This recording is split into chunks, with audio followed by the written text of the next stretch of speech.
Tombe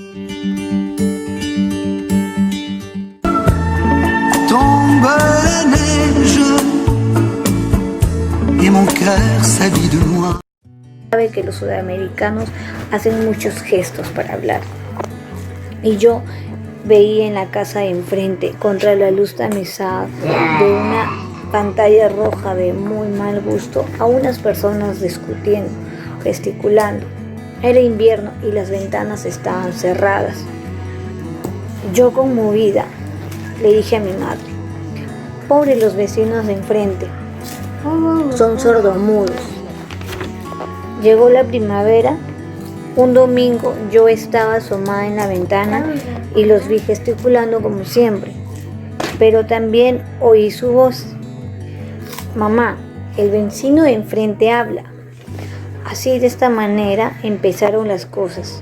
Por eso puse más atención. A las 10 en Le Carillon.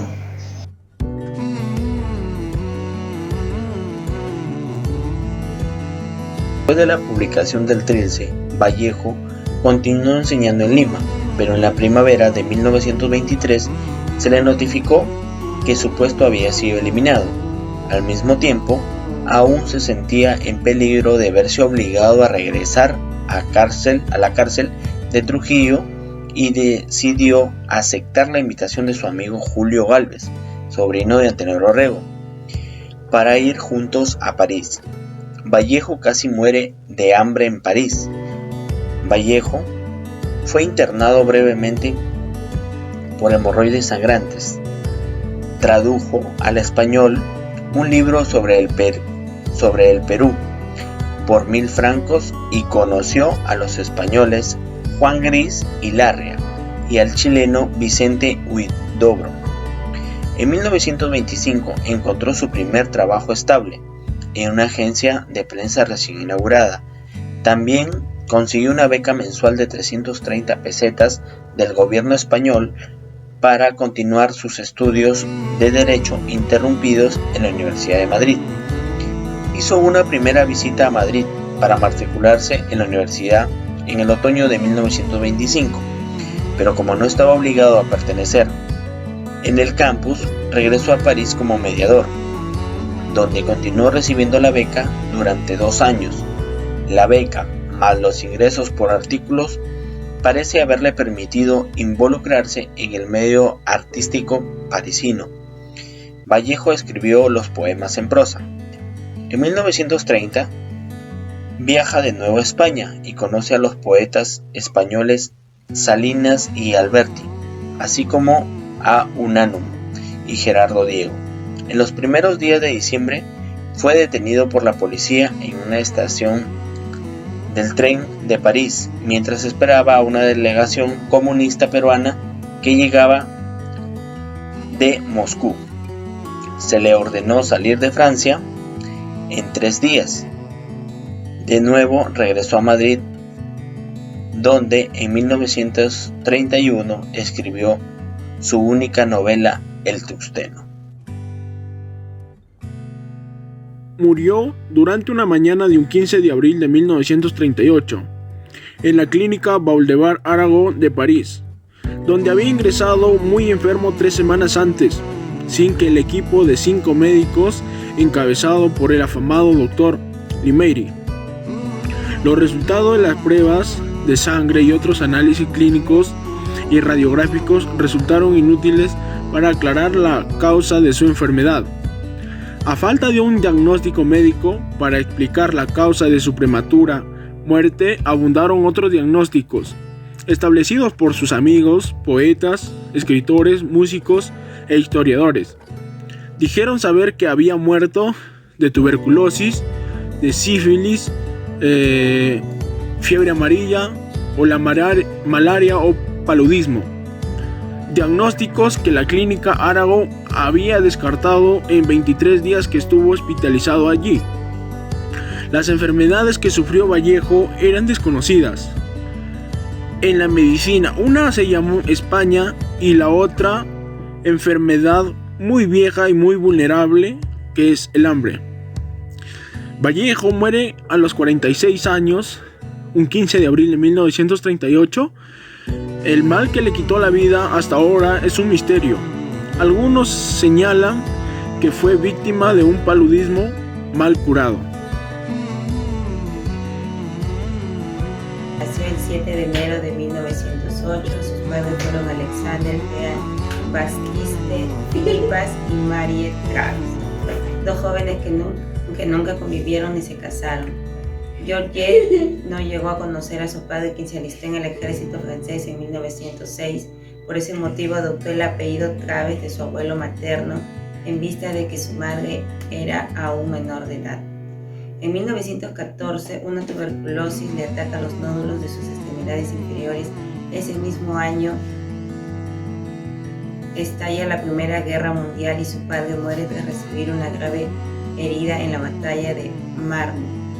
A través de su carta testamentaria oficializada en 1917, Alexander reconoce a Georgette como su hija, quien adopta su apellido Philippus. Para ponerle en buen recaudo, la pequeña Georgette es enviada a Bretaña. Ahí realiza sus estudios primarios y secundarios en el colegio Cepirne de Pitre, terminando así en 1922. Luego viaja a París a trabajar en el oficio de costurera con su madre.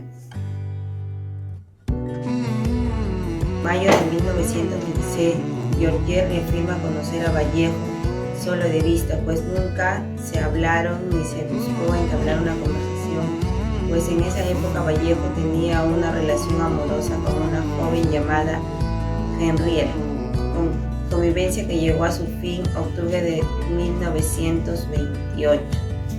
En pleno invierno parisismo, febrero de 1927, al caer la noche, Georgette se encuentra por fin de frente con Vallejo. Muy de cerca, en la calle Maliere, Georgette vivía con su madre. El poeta le invita a un encuentro en Carrión, un café de la avenida de la Ópera donde solía tomar el desayuno. Mariette Travis, la madre de Georgette, se opone al romance, pues el poeta no ofrecía ninguna seguridad económica para su hija. Pero Mariette fallece el 12 de noviembre de 1928. Tras la muerte de su madre, Georgette recibe las condolencias de Vallejo, y como quien dice alcánzame un fósforo. De esa manera, Vallejo le pide a Georgette que vivan juntos. Georgette en ese momento no sabe decir si sí o no, tampoco por su mente pasó decirle que no. No es que estuviera enamorada en ese momento de Vallejo, pero sino que ella creía en el destino y pensaba que Vallejo era su predestinación. Es así como en octubre de 1934 Georgette y Vallejo se casan por civil en París. 2 años después regresan al país europeo tras ser expulsados de Francia por vínculos comunistas. La poesía y el marxismo eran dos cosas que compartía y unía a la pareja. Vallejo lamentablemente muere a los 46 años y Georgette le cede su espacio en la tumba familiar de Montreux.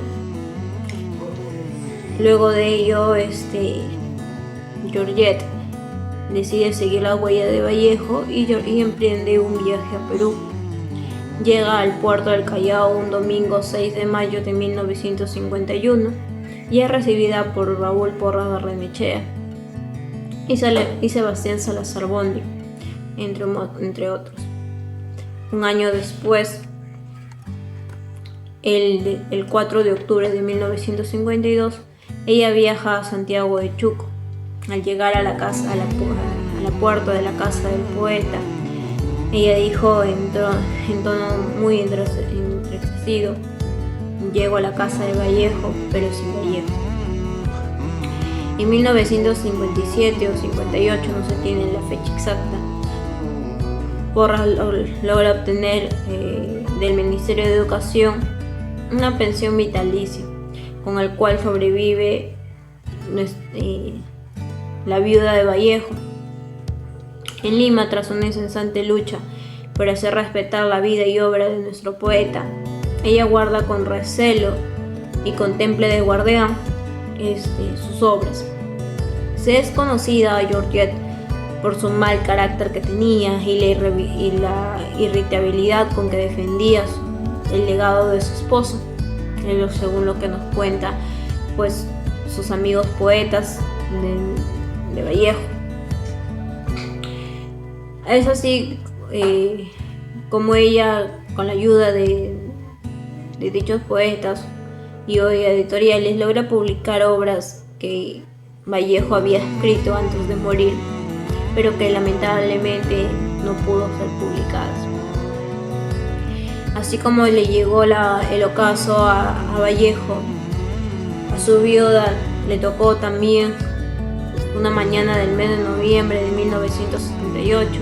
A la edad de 70 años aproximadamente, ella lamentablemente rueda por las escaleras de su casa. Es así como el 3 de diciembre de 1984 entra en coma a las 5 de la tarde. Tenía paralizado medio cuerpo y sufría complicaciones respiratorias, renales y un edema pulmonar.